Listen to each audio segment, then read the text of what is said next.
We hear you're having trouble with your RC3 best. Get your jotters out and let us do the rest.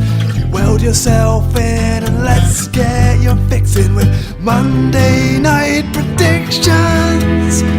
Monday Night Predictions. Hello, and welcome into Monday Night Predictions. It is the 25th of October 2018.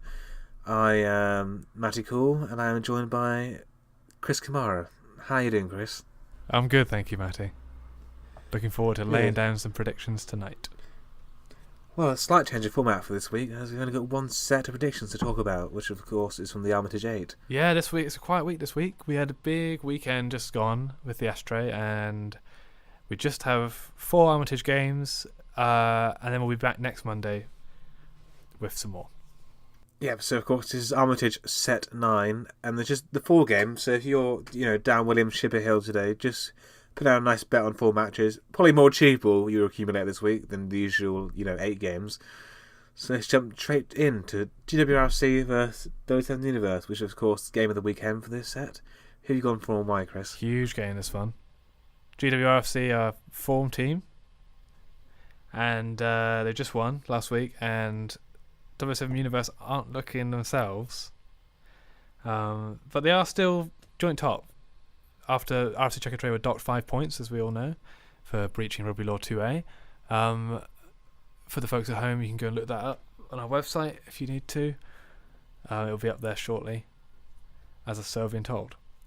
So I've popped down that 007 Universe are going to beat GWRFC 21-10. I think that this is the game where they can show their true colours and bounce back from their recent mediocre run of form. What about you, Matty? Right. Well, I'm a sort of statistician, and I like to look at, the recent form. Do you mean a statistician? 3 wins in the last 6, Chris, for GWRC. The Universe, just 2 in the last 6.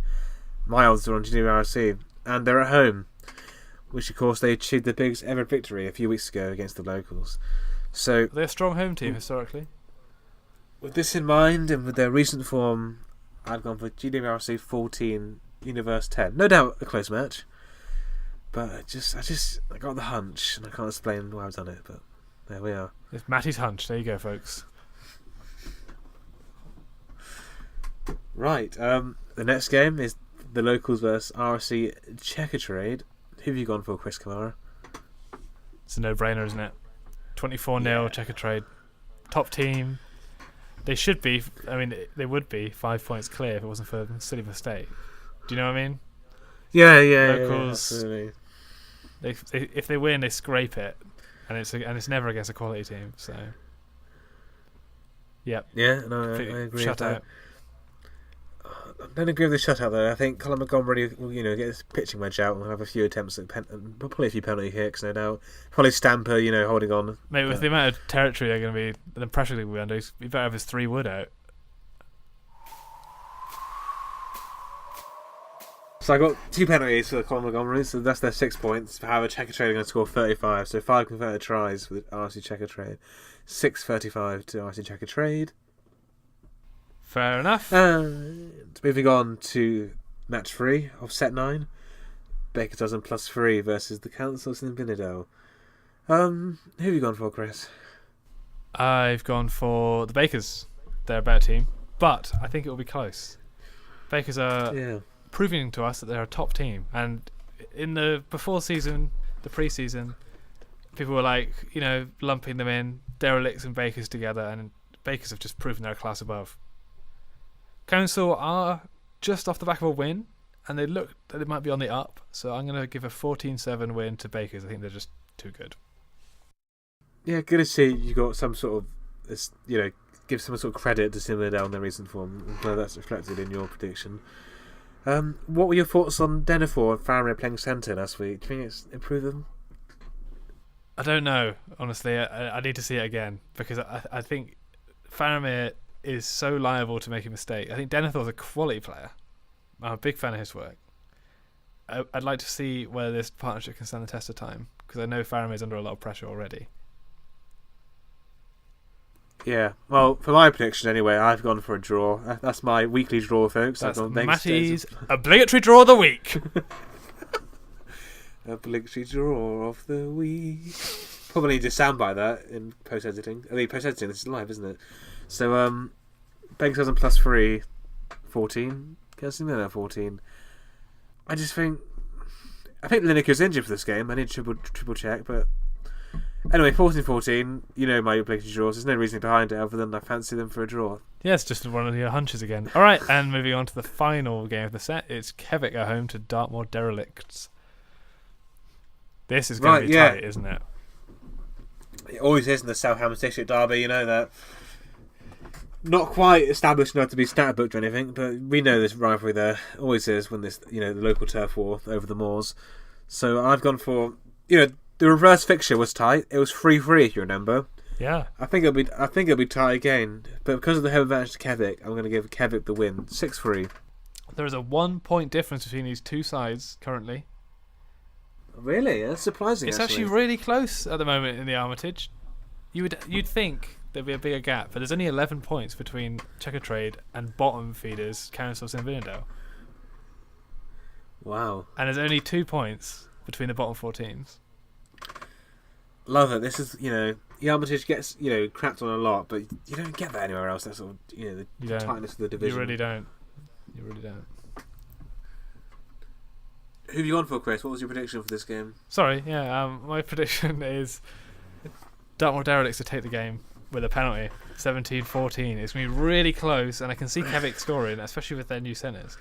But I think Simon Lee's back, I believe, for once, and he's stripping Baron Nugent of his trashy kicking duty, so hopefully we can see some quality conversions. Yeah, so those are our predictions for Armitage Set 9. A short one this week. I mean, you haven't predicted this one yet, Matt. I did, 6-3. Did you? Did you slip that one in? Yeah, I did, yeah. My bad. It's alright. It's alright, Chris. Anyway, we hope to compensate you for this short episode by leaving you with a great song to sign you out with. Yeah, for any of you with your little toddlers strapped in the back, dropping off at playgroup. I know it's early in the morning.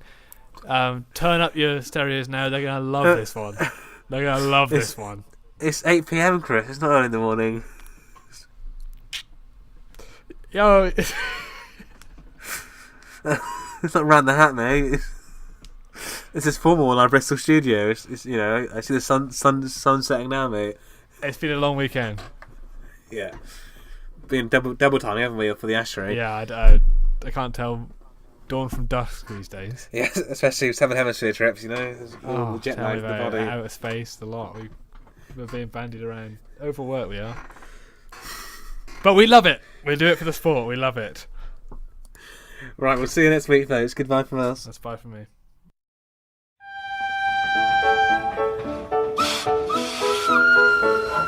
Puff, puff, puff. Puff, puff, puff. Puff a train, noisy little puff a train. Puff a train, noisy little puff a train. If you're going to the sea, puff a train, oh please take me.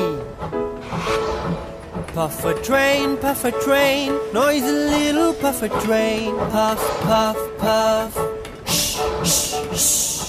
Puff, puff, puff.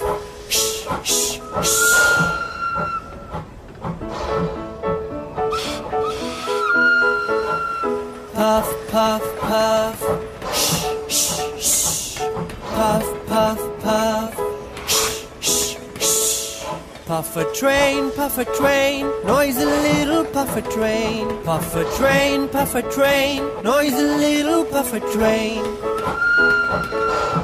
If you're going to the sea, puff a train, oh please take me. Puff a train, noisy little puff a train. Puff, puff, puff. Puff, puff, puff.